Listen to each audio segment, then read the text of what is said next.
저 소개부터 드릴게요. 저는 수도직업전문학교에서 교무행정처장을 맡고 있는 이덕준입니다. 만나서 반갑습니다. 네, 설명을 시작하도록 하겠습니다. 오늘 설명의 순서는 제가 앞부분에 직업상담사, 또 우리가 하고자 하는 가정평가형, 그리고 또 NCS 교육이 뭔지, 또 본 가정이 어떻게 운영이 될 건지, 평가는 어떻게 할 건지, 이 부분에 대해서 개요 설명을 제가 하도록 하겠습니다. 하고 이제 교육 진행은 오늘 네 분의 교수님이 다 오셨어요. 수업에 참여하는 네 분의 교수님들이 다 오셨기 때문에 질의응답 순으로 해서 마무리 짓는 걸로 하겠습니다.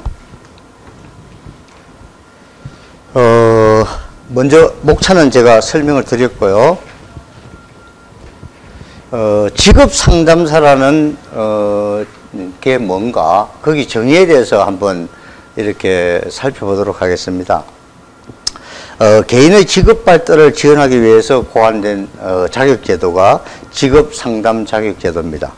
이러한 직업상담사 자격을 갖춘 사람은 직업안정기관이나 교육훈련기관, 인력관리기관, 기업의 상담실 등에서 신규 실업자 또는 전직 실업자, 이런 내담자들을 갖다가 상대를 해서 그 사람의 개인의 특성을 이렇게 파악을 해야 돼요.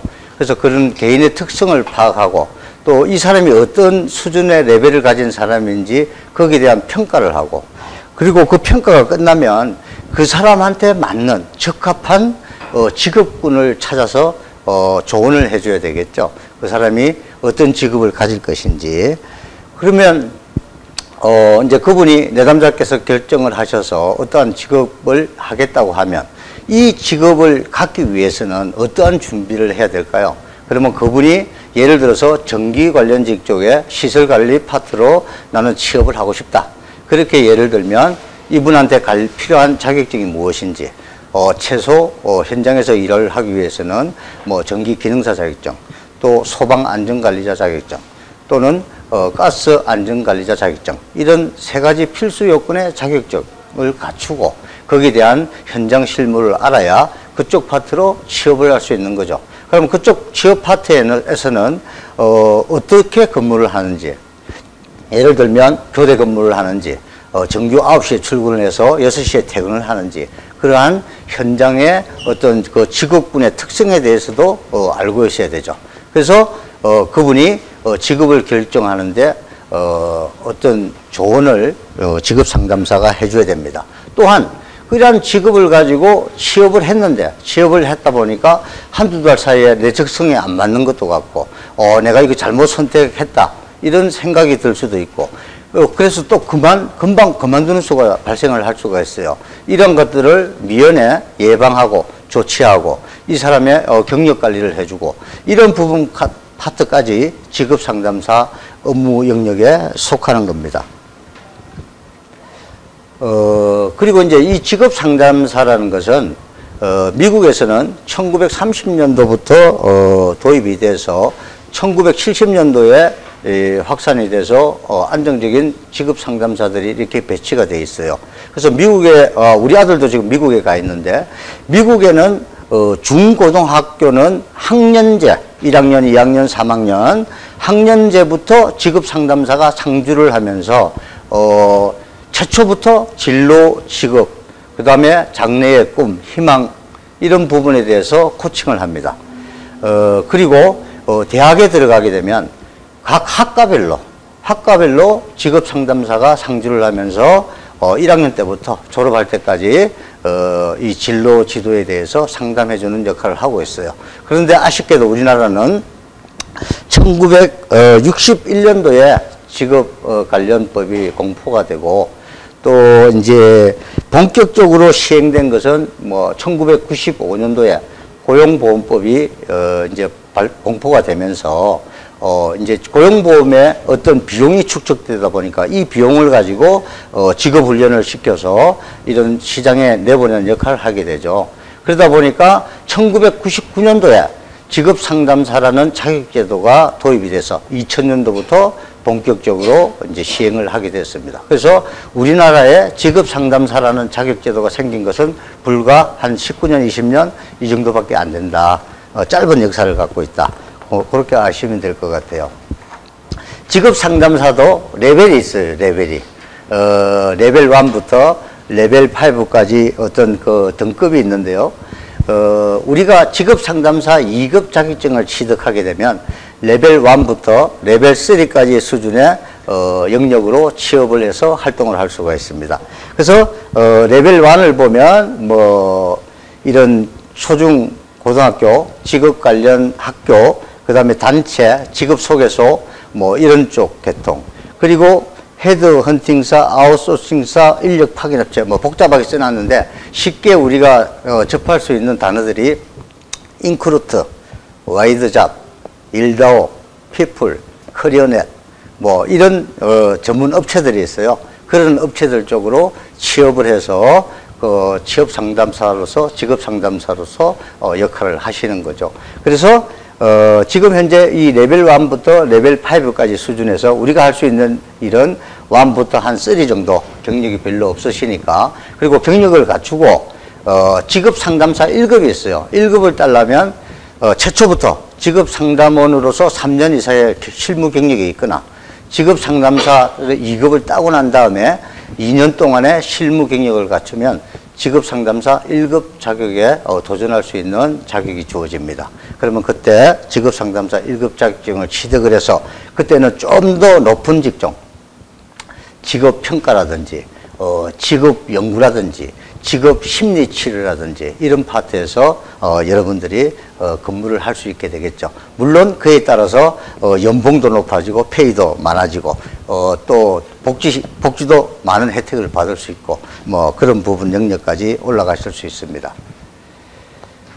직업 상담사가 취업을 할 수 있는 파트를 크게 뭐 한 5가지 파트로 나눠 봤는데요.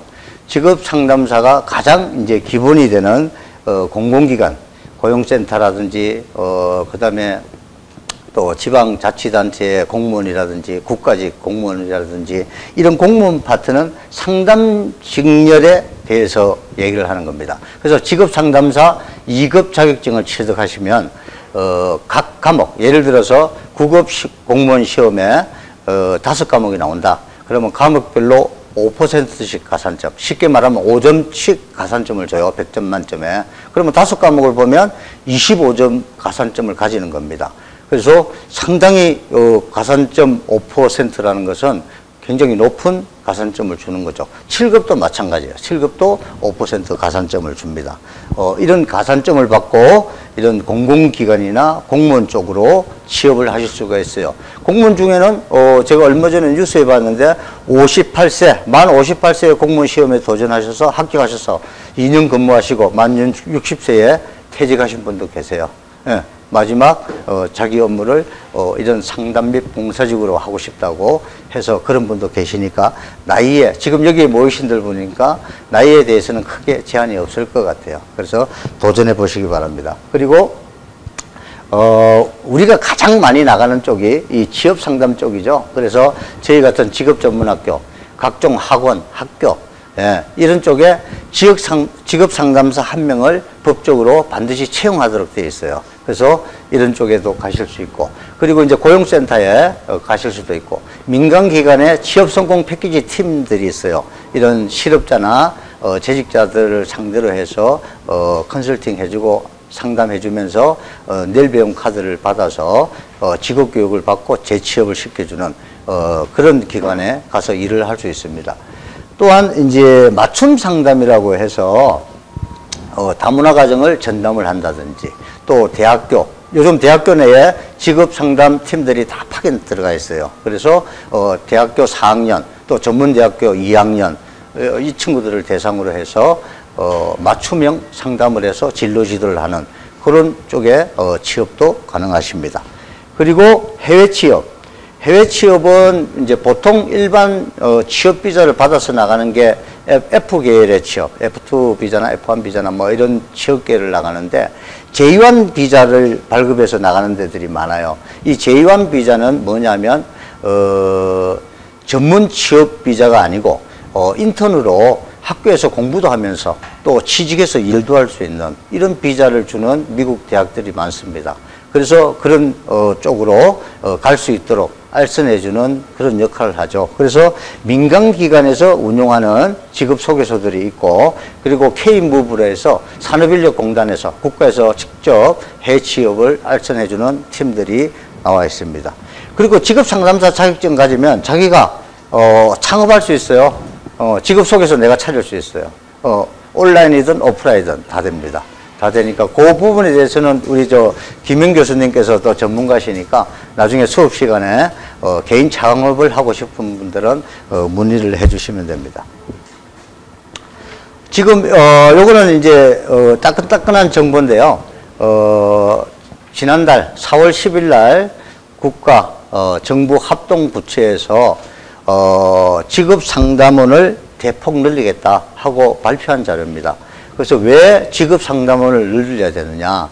내년부터는 우리가 발급받는 실업자 내일병카드 또는 재직자 내일병카드 또는 장애인 내일병카드 또는 산재근로자 내일병카드, 이런 내일병카드가 여러 종류가 있는데요. 그게 통폐합돼서 평생 내일병카드로 바뀝니다. 그러니까 국민 누구나 이제 내일병카드라는 것을 발급을 해줘서 처음에 한 300만 원에서 500만 원을 넣어줍니다.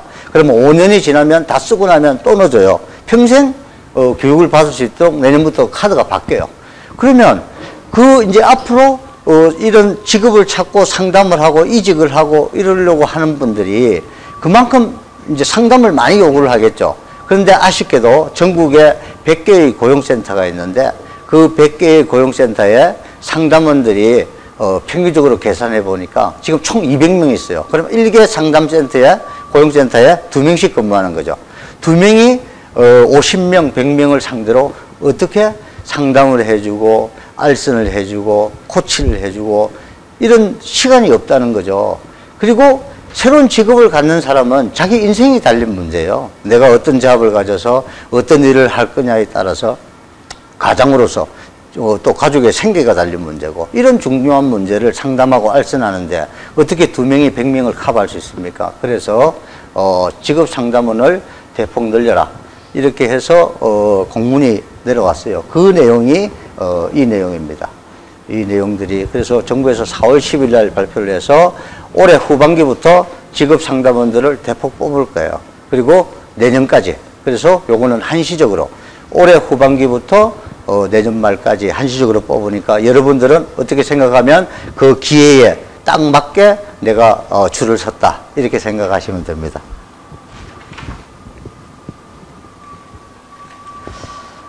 이제 직업상담사가 어떻고 앞으로 직업상담사 전망이 상당히 밝다, 여기까지 제가 이제 말씀을 드렸는데요. 지금부터는 우리가 하고자 하는 과정평가형이 도대체 뭔가, 여기에 대해서 어렴풋이는 알고 있는데 정확하게 좀 알아보자는 거죠. 그래서 과정평가형 자격제도가 어떻게 생겼는지, 왜 이게 나왔는지, 거기에 대해서 한번 알아보도록 하겠습니다. 과정평가형 자격제도는 이 그림에서 지금 잘 설명을 해놨는데요. 제가 그림을 한번 볼게요. NCS라는 국가직무능력표준이라는 어떤 기준, 스탠다드된 기준이 있어요. 내셔널 컴피텐시 스탠다드라 해가지고 그 약자를 줄여서 NCS라고 이렇게 명명이 되어 있습니다. 이러한 훈련 기준을, 기존에는 우리 학교 교육을 하면 수학, 과학, 영어, 국어, 사회 뭐 이런 식으로 되어 있지 않습니까? 큰 영역별로 그렇게 되어 있다 보니까 이거는 직업군하고 가르치는 게 너무 안 맞아요. 그래서 이 NCS라는 것을 호주에서 가져와서 우리나라에 도입을 하게 됐죠. 그래서 이 NCS대로 교육훈련을 시켜서 또 그리고 현장 실무 교육을 시켜서 내부 평가와 외부 평가를 거쳐서 합격을 하게 되면 국가기술 자격증, 지금 현재 검정형 자격증하고 똑같은 자격증을 발급해주는 제도가 과정평가형 자격제도입니다. 그래서 쉽게 말하면 산업체 현장 또 여러분들이 직업 상담사로서의 현장에서 하는 역할대로 교육을 받고 교육을 시켜서 자격증을 취득하게 함으로써 여러분들이 현장에 취업을 했을 때 바로 실무에 돌입을 할 수 있게끔 그런 자격제도를 만든 게 가정평가형 자격제도라는 거죠. 그래서 이 가정평가형 자격제도를 만드는 거는 뭐니 해도 money입니다. 돈 때문입니다. 돈. 왜 돈 때문이냐? 기업체는 일반 신입사원을 뽑아서 뭐 6개월 신입사원 교육을 시키고 또 직장에 근무를 하면서 보수교육을 뭐 초급, 중급, 고급 보수교육을 한 3차례 시켜요. 이런 교육들을 시키다 보니까 총 이 사람이 퇴직할 때까지 교육을 시키는 교육 예산만 한 6천만 원 들어가요. 기간은 1년 6개월이 들어가요. 그러면 이 6천만 원이라는 비용과 또 1년 6개월이라는 기간을 교육에다 퍼붓는데 기업체 입장에서는 얼마나 손해입니까? 기업체 입장에서 이렇게 할 수밖에 없는 게 자격증만 따갖고 들어오고 스펙만 갖고 들어와도 실제 실무에서 그 실무를 적용해서 일을 못 한다는 거죠. 그렇다 보니까 재교육을 시켜야 된다는 거예요. 그리고 또 우리 수요자 취업준비생 입장에서 볼 때 기업에서 뭐 어떤 기준을 갖고 어떻게 채용하는지 모르니까 내가 스펙 한 5개 쌓아야지. 자격증 한 5개 따야지. 그리고 또 어학연수 가서 뭐 언어도 좀 배워야지. 이렇게 하다 보니까 거기에 들어가는 막대한 시간과 비용이 들어간다는 거예요. 왜? 뭐를 기준으로 해서 뽑을지 모르니까. 그래서 이 두 개의 어떤 시간과 비용의 낭비가 굉장히 발생을 한다는 거죠. 그래서 과정평가형 NCS 이게 도입되게 된 배경입니다. 이 비용을 줄이기 위해서. 그래서 산업 현장에서 직무를 중심으로 해서 딸 수 있는 자격제도를 도입하자 해서 가정평가형 자격제도가 나오게 된 거죠. 그래서 이제 가정평가형 자격제도를 도입을 하게 되면 거기에 따라서 이 산업 현장 직무가 첫 번째죠. 이 직무에 맞도록 직업 교육 훈련을 시키고 이 교육 훈련 시킨 대로 시험을 봐서 국가기술 자격증을 주는 이런 일치화된 자격증이 가정평가형 국가기술 자격증입니다. 지금 검정형 자격증은 과목이 완전히 틀려요. 5과목이죠. 직업 심리학, 또 뭐 직업 정보론, 또 뭐 노동시장론, 관계법규, 뭐 직업 심리 검사 쪽 이렇게 해서 5과목이 1차 필기 시험이고 또 2차 실기 시험은 법규를 뺀 4과목을 가지고 한 18문항에서 20문항을 가지고 서술형 시험을 봐서 이렇게 보다 보니까 암기 위주로만 돼 있어요. 암기 위주로만. 그렇다 보니까 실무에 가면 자격증은 가지고 있는데 일은 못하는 거죠. 그래서 다시 재교육을 시켜야 된다는 거예요. 예. 그래서 그런 어떤 괴리를 해소하고자 이 과정평가형 이 국가기술 자격제도가 탄생이 됐다. 그리고 우리 직업상담사는 이때까지 없다가 작년에 처음 시행했어요. 그리고 올해가 이제 2번째로 시행이 되는 겁니다. 그래서 가정평가형 국가기술 자격제도를 2018년도 1년 동안 시행을 해보니까 검정형 자격증 가진 사람보다 취업률이 한 30% 높더라. 왜? 실무를 할 줄 아니까. 그리고 월 보수액도 한 25만 원 더 많더라. 그리고 재직기간도 한 6개월 정도 더 길더라. 이 자격증을 따고 온 사람들이. 분석을 해보니까 이거 국가에서 분석한 자료예요. 고용노동부에서. 그리고 이 검정형 자격증 취득한 사람보다 가정평가형 자격증 취득한 사람이 실무에 적응하는데 한 1.5개월, 한 달 반 정도 더 빠르더라. 그런 데이터가 나와 있어서 앞으로는 검정형 자격증은 점점 없애서 아예 폐지를 하고 과정평가형 자격증으로 가겠다는 게 국가의 방침입니다. 그래서 이제 그러면 과정평가형 자격증하고 검정형 자격증하고 또 일학습 병행제 자격증하고 이 3개가 어떻게 틀린지 한번 도표로 이렇게 나타내 봤어요. 그래서 보니까 검정형과 과정평가형은 이제 법으로 제정이 돼서 자격증이 발급이 되는데 일학습 병행제 자격증은 지금 이 법이 국회에 계류 중이에요. 그래서 국회법이 통과돼야 일학습 병행제 국가 자격증은 나온다. 현재로서는 수료증밖에 안 나온다. 그래서 지금 현재로 봤을 때 검증형 자격증은 이제 과거형 자격증이 되는 거고, 현재의 자격증은 과정평가형 자격증이 되는 거고, 미래형 자격증은 일학습 병행제가 되는 거예요. 그러면 왜 검증형 자격증은 과거 자격증이냐? 검증형 자격증은 이제 시간이 지날수록 도태돼서 없어집니다. 그리고 과정평가형 자격증 제도로 다 바뀌어요.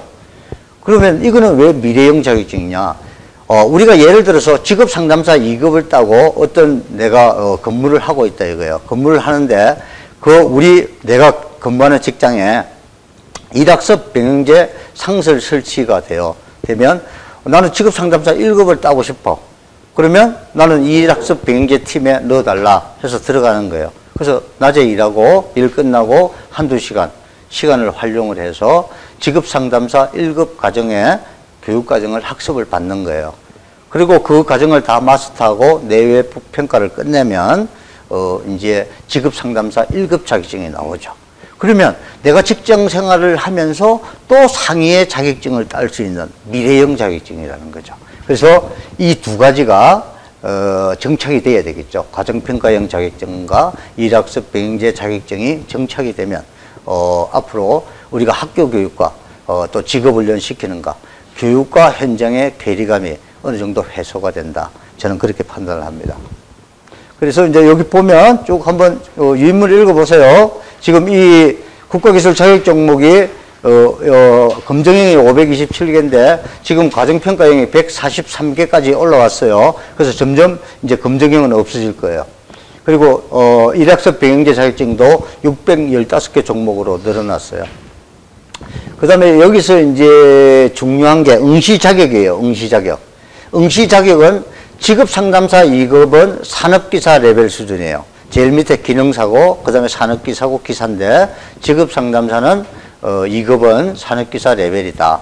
그러면 예를 들어서 일반 우리 전기를 기준으로 봤을 때 전문대학을 나와야 전문대학교 관련 학과를 나와야 산업기사 시험에 응시할 수 있어요. 또 대학 4년제 대학을 졸업을 해야 또 그 졸업 예정자나 이런 분들이 기사 시험에 응시할 수 있어요. 자격이 그렇게 주어져 있어요. 그런데 과정평가형은 자격이 없어요. 과정평가형의 자격증을 딸 때는 고3 학생들도 기사 시험을 볼 수 있어요. 고등학교 3학년 학생도. 그래서 기사나 산업기사나 이런 자격증을 과정평가형을 통해서 하다 보니까 지금 일반 공업계 고등학교, 폴리텍 대학, 기능대 이런 데서는 과정평가형을 같이 도입을 해서 학교 수입에 학점으로 반영을 하고 자격증 취득까지 같이 하는 실정입니다. 그래서 점점 과정평가형 자격증 제도가 정착되고 있는 거죠. 그리고 이제 여기서 또 특징적인 거 하나는 일반 검증형 자격증은 필기시험은 언제까지 원서 접수해라, 뭐 실기시험은 언제까지 원서 접수해라 이렇게 해서 원서 접수를 하는데요. 저희는 과정이 개강되고 2주 후부터 바로 원서 접수가 됩니다. 그게 무슨 말이냐? 우리는 내부 평가와 외부 평가를 받아야 되기 때문에 내부 평가를 받기 위해서는 2주 후부터 과목이 한 과목씩 끝나요. 그럼 평가를 해야 되기 때문에 바로 원서 접수가 들어간다. 그렇게 아시면 될 것 같아요. 그리고 이제 평가 방법이 좀 상이한데요. 검증형 자격증은 1차 필기시험은 사지선다형으로 해가지고 5개 과목이라고 앞에서 제가 말씀드렸죠. 그 5개 과목에 각 20문항씩 해서 100문항이 나와요. 그 100문항을 1시간 반 동안, 90분 동안 문제를 풀어서 과락 40점. 한 과목이라도 과락이 나오면 불합격이에요. 그래서 40점 이상 일단 나와야 되고, 두 번째는 평균 60점 이상 나와야 1차 시험에 패스가 됩니다. 그리고 2차 실기시험은 서술형, 작문형 필기시험을 18문제를 출제를 해요. 그 18문제를 계산문제 포함해서 출제를 하는데 그 문제를 과락 없이 40점 과락 없이 60점 이상 받으셔야 최종 합격이 됩니다. 그리고 과정평가형은 내부 평가가 있고 외부 평가가 있어요. 그래서 1차 내부 평가는 지금 현재 여기 써놓은 거는 과락 40점 이상 패스 이렇게 되어 있는데 이 기준은 훈련 기간마다 정하기 나름이에요. 60점으로 정할 수도 있고 80점으로 정할 수도 있고. 그래서 저희는 60점으로 상향해서 정할 겁니다. 그래서 내부 평가는 쪽지 시험이라고 생각을 하면 돼요. 각 과목이 끝날 때마다 교수님들이 문제를 내서 시험을 보는 거예요. 그래서 총 우리가 11개 과목을 하는데 11개 과목에 대해서 과목이 끝날 때마다 시험을 본다. 뭐 교수님들 재량이에요. 시험 문제를 어떻게 내느냐, 뭐 서술형으로 내느냐, 단답형으로 내느냐, OX로 내느냐, 연결형으로 내느냐, 이거는 교수님 재량이에요. 교수님 재량에 의해서 문제가 출제가 됩니다. 그러면 합격률을 높이고 높은 점수를 받기 위해서는 교수님께서 시험의 난이도를 조절하시겠죠. 그래서 내부 평가 점수는 예를 들어서 100점 만점에 거의 제 생각은 뭐 98점 이상 다 획득하실 수 있지 않나 그렇게 생각을 합니다. 그리고 이제 과정평가형의 외부 평가는 우리 자체 평가가 아니고 산업인력공단에서 와서 해요. 그래서 1차 평가는 이제 필답형으로 보는데요. 우리가 보는 날짜는 10월 19일 날로 지금 잡아놨어요. 그래서 그때 이런 이제 간단하게 OX, 연결형, 사지선다형 이런 문제가 30문제가 나오고요. 그 다음에 서술형이 10문제 나오고 이렇게 해서 1차 시험을 봅니다.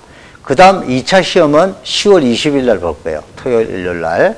2차 시험은 서술형 문제 9문제 나와요. 계산 문제 포함해서 9문제가 나오고 그리고 면접 문제가 4문제. 면접 문제는 여러분들이 평가관 앞에 들어가서 직업군 종류 분류에 대해서 한 4가지 정도가 되는데 거기에 대해서 설명 좀 해주세요. 이러면 아는 대로 설명하시면 돼요. 면접은 크게 부담 안 가지셔도 돼요. 어떤 뭐 면접에 대한 평가 기준이나 그 답은 평가관이 판단하는 거예요. 그래서 면접 점수가 지금껏 보니까 상당히 높더라고요. 막 8, 9점 이상 다 돼요. 면접은. 그래서 면접은 크게 걱정을 안 하셔도 되는데 과정평가형에 가장 걱정이 되는 부분이 2차의 서술형 시험이에요. 그래서 그 부분에서 한 반 정도만 맞춰주시면 합격하는 데는 아무 지장이 없다. 그렇게 말씀드리고 싶습니다. 그리고 뭐 검정형 시험은 중간에 공부를 어떻게 하는지 그 사람들이 뭐 산업인력공단에서 뭐 집에서 하든 뭐 어디 가서 뭐 엎드려서 누워서 하든 뭐 고시촌에 들어가서 하든 아무 상관 안 해요. 근데 과정평가형은 제대로 하는지 모니터링을 한다.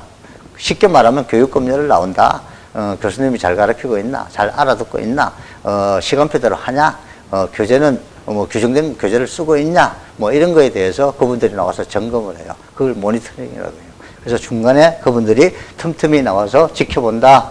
이 지켜보는 거에 대해서 뭐 크게 부담 안 가셔도 돼요. 제가 그거는 다 커버를 합니다. 그래서 걱정 마시고 수업만 잘 받으시면 돼요.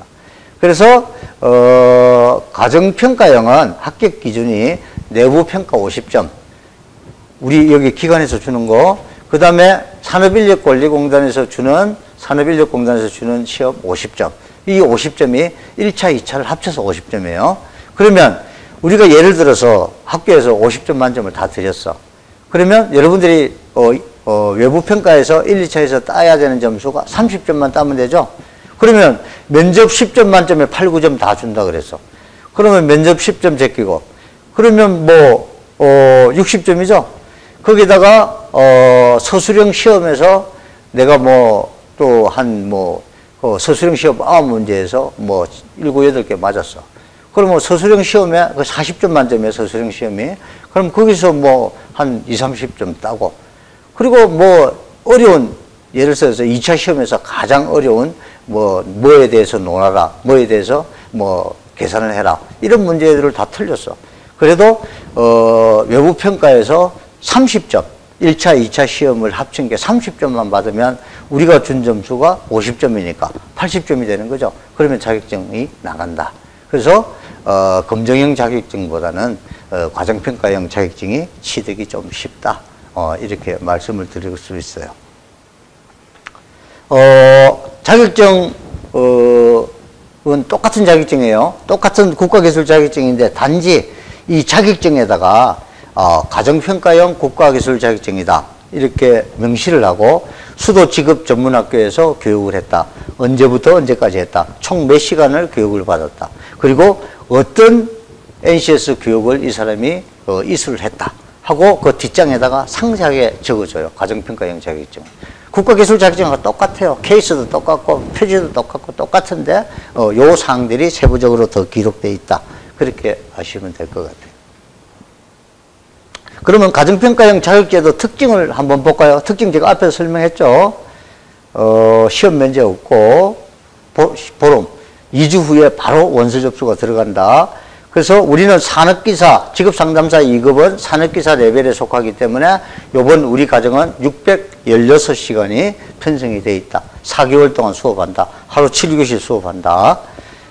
그리고 이제 평가 방법에 대해서는 뒤에 세부적으로 제가 다시 한 번 더 말씀을 드리고, 평가 범위는 내부 평가는 선택 필수 능력단위 다 11개. 그리고 외부 평가는 필수 능력단위 9개만 본다. 그리고 재응시 1회라고 되어 있는데 1회 아닙니다. 최초에는 예를 들어서 산업인력공단에서 오는 2차, 1, 2차 시험에 불합격을 하면 한 번만 봐라 이렇게 되어 있어요. 그러다 보니까 뭔 소리냐, 검정형에서는 떨어지면 2년 동안 볼 수 있는데, 그러면 직업상담사 검정형은 1년에 시험이 3번이 있어요. 3번이 있으면 2년 동안이면 내가 한 번 떨어졌으니까 5번 더 볼 수 있잖아요. 근데 과정평가형은 1년에 시험이 6번 있어요. 그러면 내가 떨어지면 11번 더 볼 수 있어요. 그죠? 그런데 단지 조건이 있어요. 어떤 조건이 있느냐. 예를 들어서 이미용처럼 헤어스타일이 바뀌고 유행이 바뀌고 하면 산업 현장에서 NCS 수준을 바꿔버리겠죠? 예? 옛날처럼 뭐 고데기 써서 하는 게 아니고 뭐 전자국 고데기를 쓰든지 장비도 바뀌고 헤어스타일 뭐 커트하는 것도 바뀔 것이고 어떤 뭐 메이크업 하는 것도 바뀔 것이고 가장 많이 NCS 기준이 바뀌는 게 임의용 분야예요. 요리도 마찬가지죠. 요리 자격증도 요리의 테마에 따라서 그때그때 요리 수준이 바뀌고 이래요. 그러면 이런 직종들은 자격증을 취득하고 재응시를 하려고 그러면 옛날에 내가 배웠던 게 다 바뀌었어. NCS 기준이. 그러면 처음부터 다시 해야 돼요. 근데 직업상담사는 바뀔 게 있어요, 없어요? 크게 바뀔 게 없어요. 그래서 직업상담사는 안정적으로 재시험에 여러 번 응시할 수 있다. 2년 이내에. 제가 그 평가 일정에 대해서 말씀드렸죠. 외부평가 1차는 10월 19일 날, 우리가 10월 4일 날 끝납니다. 보름 동안 시험 준비만 할 거예요. 해서 2차는 10월 20일 날 이렇게 평가 볼 겁니다.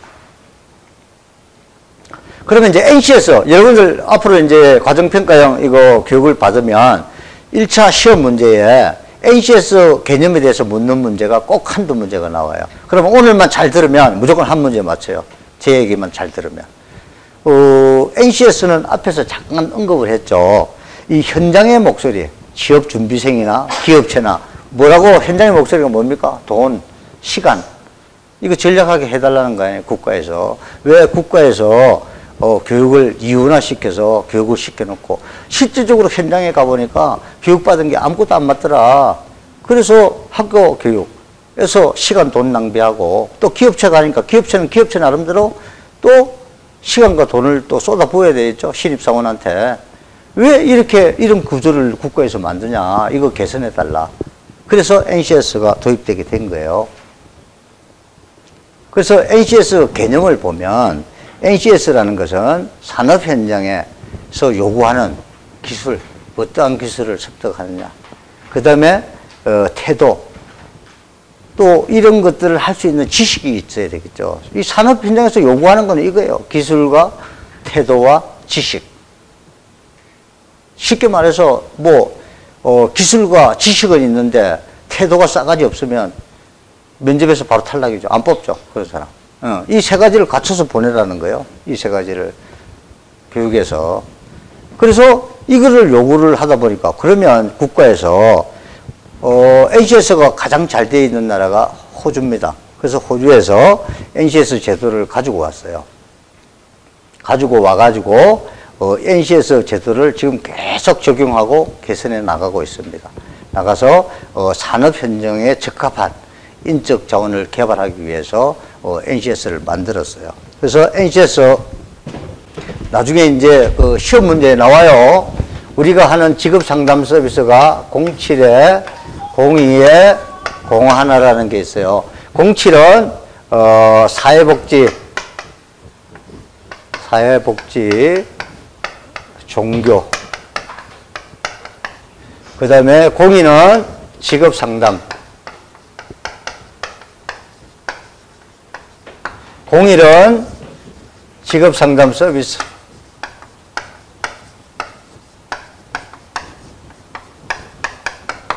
그래서 07을 갖다가 직업군의 대분류라고 그래요. 대분류. NCS의 대분류. 그 다음에 크게 직업군을 24개로 나눠놓고 그 가운데 있는 것을 중분류. 여기 보니까 사회복지와 종교가 섞여 있잖아요. 여기에. 그러면 사회 따로, 사회복지 따로, 그 다음에 종교 따로 이렇게 나누는 게 중분류예요. 중분류. 그 다음에 01 직업상담 서비스. 이거는 전문 직종. 이걸 갖다가 세분류. 이렇게 해서 NCS가 이렇게 나뉩니다. 이렇게 나뉘고 이 밑에 이제 하위가 있는데 이 하위에는 예를 들어서 뭐 01이 있다. 이걸 능력 단위라고 그래요. 능력 단위.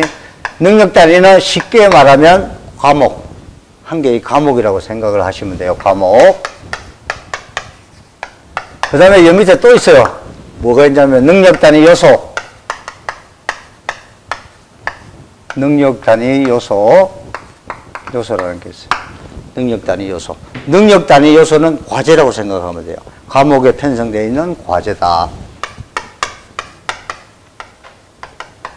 그리고 이 능력 단위 요소 밑에는 수행 준거라고 있어요. 수행 준거. 수행 준거는 나는 내담자를 대상으로 내담자의 어떠한 역량을 파악하고 평가할 수 있다, 없다. 이런 게 수행 준거예요. 예.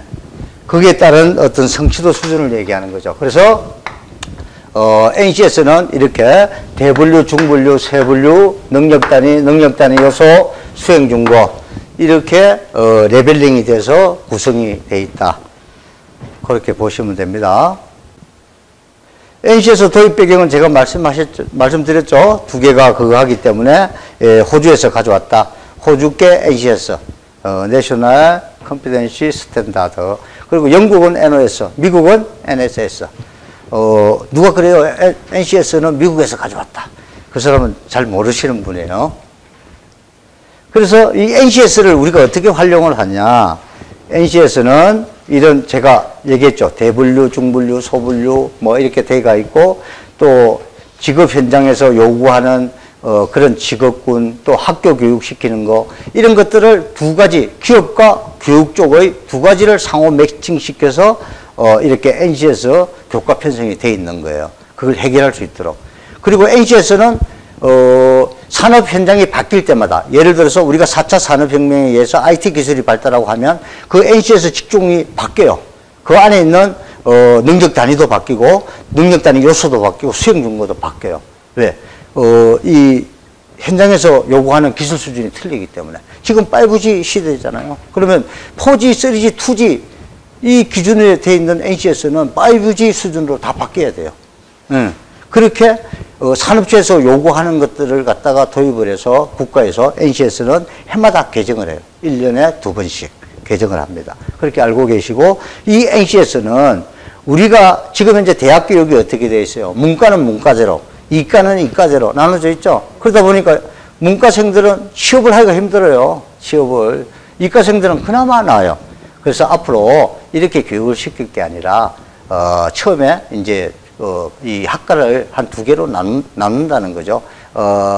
문과와 이과는 존재하되 융합과라고 요즘 들어보셨어요? 대학에 가면 통상 대부분 대학에서 융합학과 1, 2학년 때는 공통 위주로 배우다가 3, 4학년 때 전공 교과 위주로 갑니다. 그래서 이 NCS를 도입을 해서 이런 앞으로 NCS 교육은 우리가 이제 직업 기초 능력 이런 것들이 이제 대수 교육이 들어가는데 그게 공통 교과목. 저 누구나 이과든 문과든 다 포용이 되는 이런 공통 교과와 그리고 NC에서 전공교과 이렇게 두 개로 묶어서 NC에서 교과목이 편성이 되어 있다는 겁니다. 제가 이제 NCS에 대해서 설명을 했어요. 설명을 했는데 이 NCS 제가 설명한 것까지만 알아두시면 시험 문제 한, 두 문제 나오는 거는 무조건 답 다 쓸 수 있어요. 그리고 이제 앞으로 이제 우리가 6월 3일부터 개강을 해서 시행해야 되는 교육과정에 대해서 알아보도록 하겠습니다. 우리 교육과정은 누구나 다 들어올 수 있다. 단지 나이가 만 15세 이상이면 누구나 다 들어올 수 있다. 내일 배움 카드를 발급받은 사람이면 된다.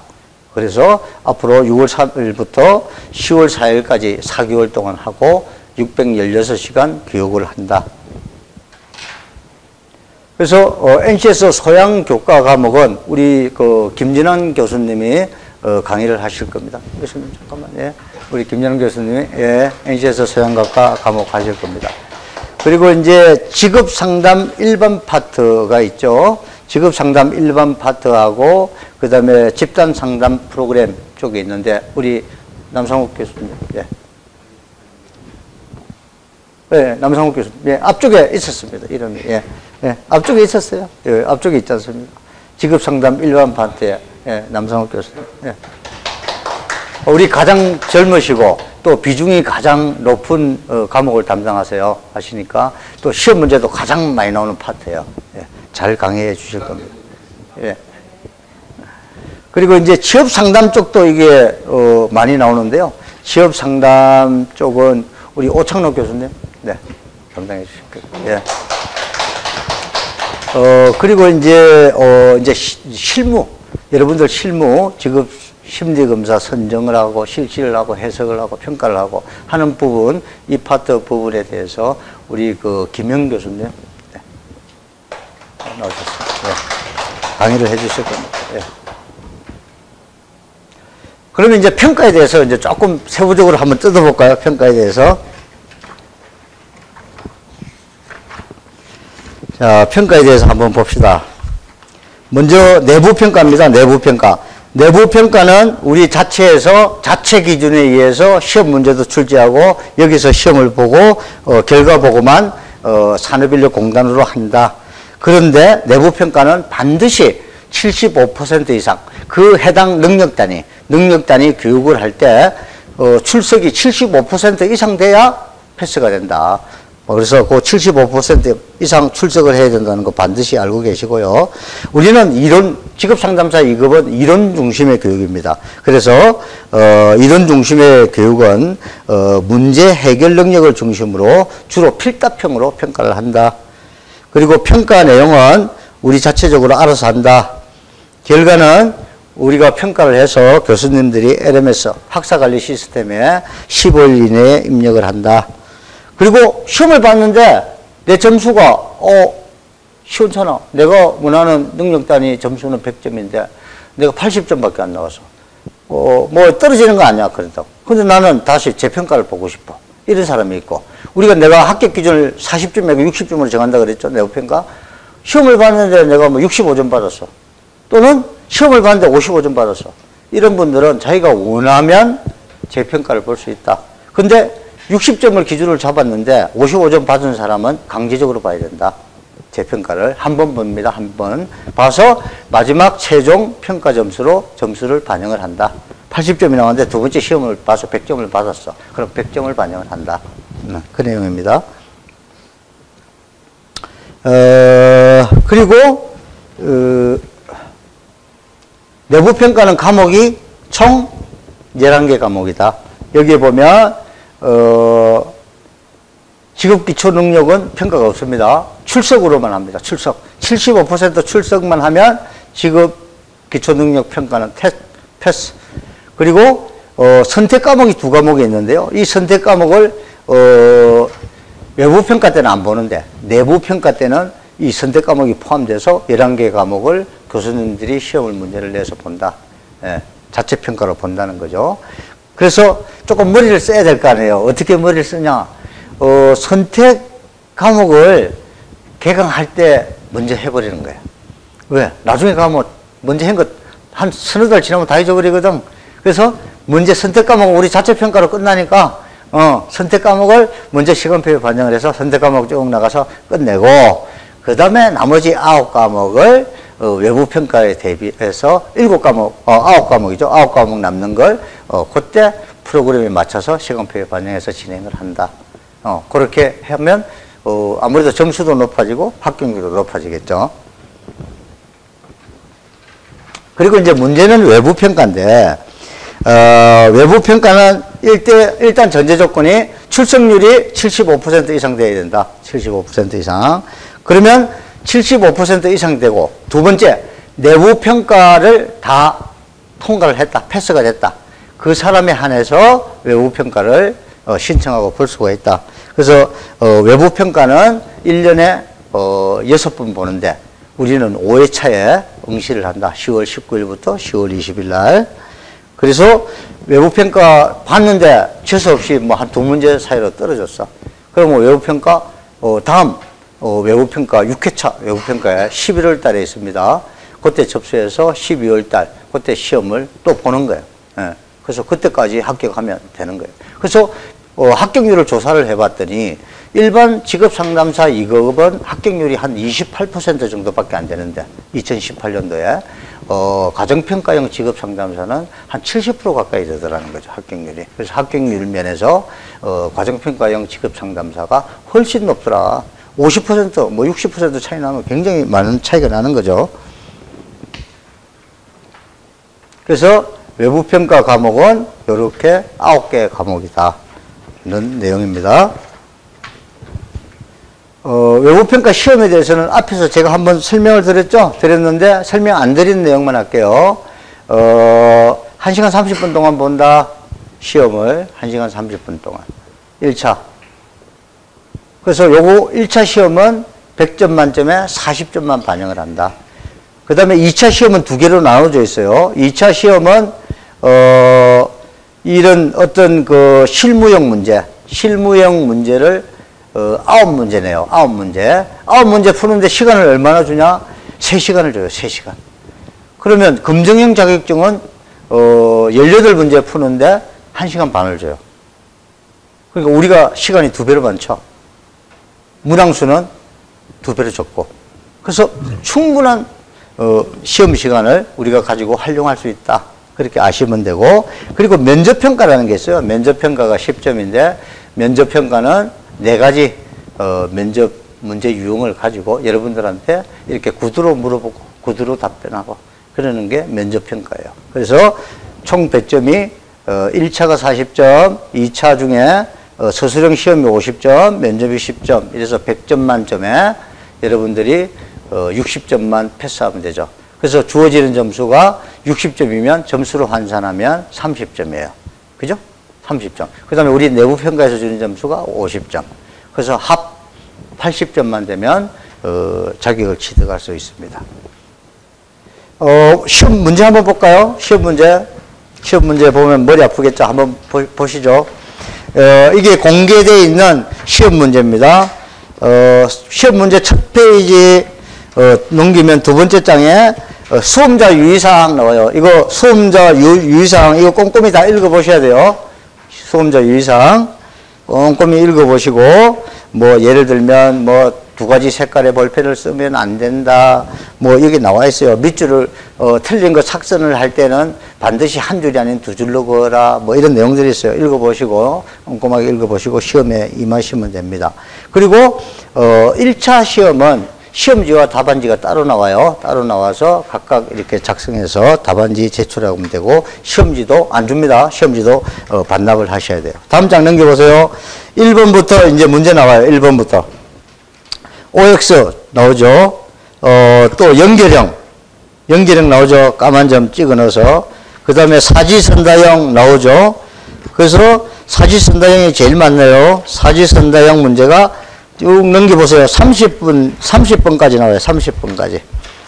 30번까지 사지선다형이 끝나고, 그 다음에 31번부터 동그라미 하나만 밑에 답안지에 똥 쳐놨죠. 요때부터는 단답형. 간략하게 한 줄로 쓰는 거예요. 단답형. 그래서 31번, 32번, 33번, 34번, 38번, 그 다음에 39번, 39번은 공식하고 뭐 코드하고 이렇게 단답형 두 가지 써야 되네요.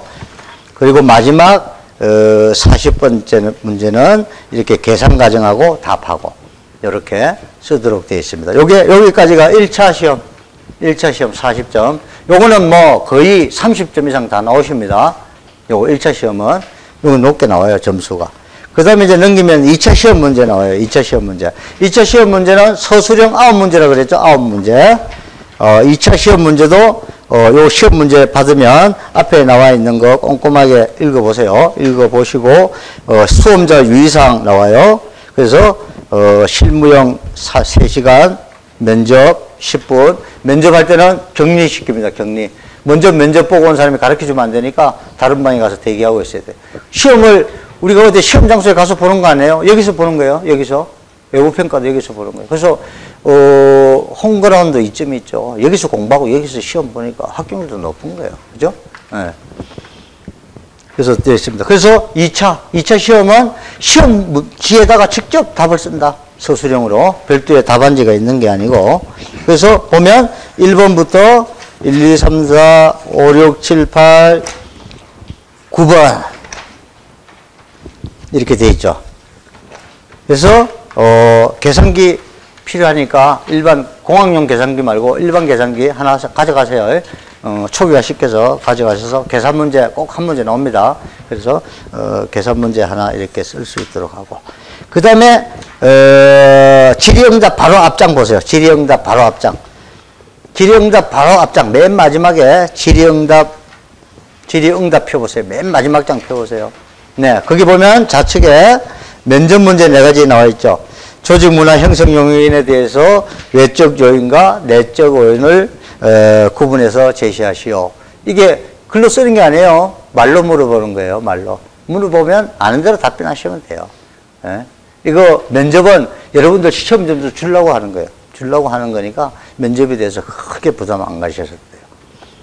자, 제가 여기까지 설명을 드렸습니다. 그래서 직업 상담사란 어떤 역할을 하느냐. 한 사람의 장래를 좌지우지하는 역할을 한다. 예, 아주 중요한 역할을 한다.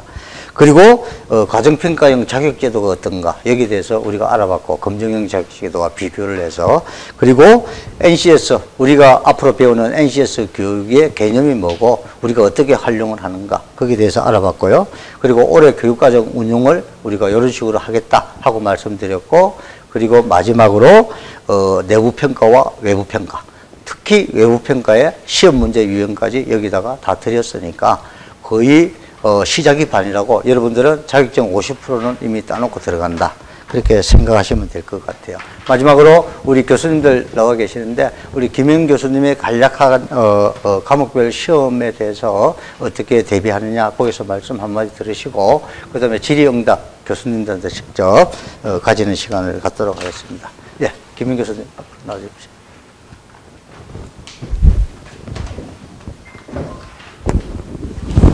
소장님이 너무 자세히 설명하셔서 제가 드릴 말씀이 없습니다. 너무 자세히 하셨습니다. 저희는 이제 강 교수님 미분이신데 지금 현재 현장에서 지금 강의하시는 분 있습니다. 자, 그리고 시험에 대해서는 선생님들이 절대 걱정하지 마십시오. 교재에 있는 그대로 출제되니까 선생님들한테는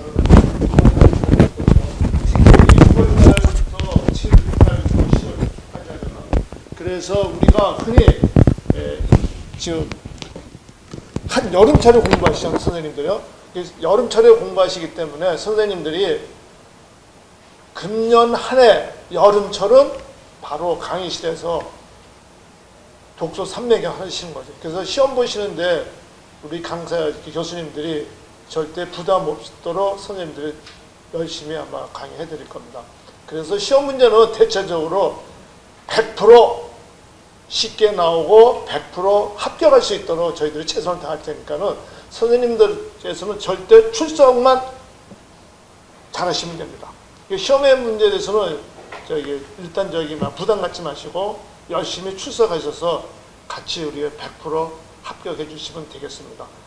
뭐 특별히 제가 설명할 것도 없어요. 왜냐하면 교재에 있는 거 그대로 출제되기 때문에 오히려 시간이 남거든요. 그래서 그 시간이 남는 거는 선생님들한테 다시 막 취업에 나가서 활동할 수 있는 거, 그런 영역들을 갖다가 우리 교수님들이 또 추가 설명들을 많이 할 겁니다. 그래서 교재에 플러스 선생님들한테 실제 도움이 되는 강의를 많이 하실 테니까는 부담 갖지 마시고, 시험 문제에 대해서는 세 번을 아마 형태가 나가.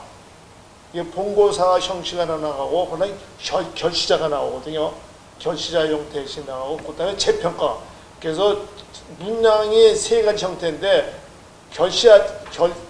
결석자가 나타나지 않게 위해서 평가형, 한 번에 시험 합격할 수 있도록 선생님들이 교수진들하고 같이 밸런스 맞춰주시면 됩니다.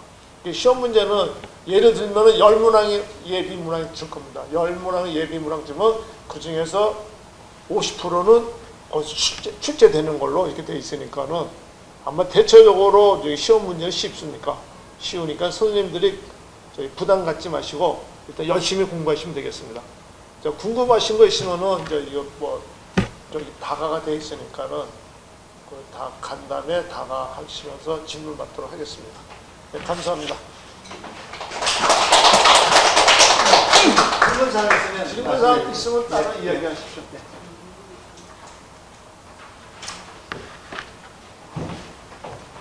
네, 질문사항 있으십니까? 없으십니까? 예, 질문사항 없으시면 설명회 이걸로 마치도록 하고 뒤에 다가 준비되어 있습니다.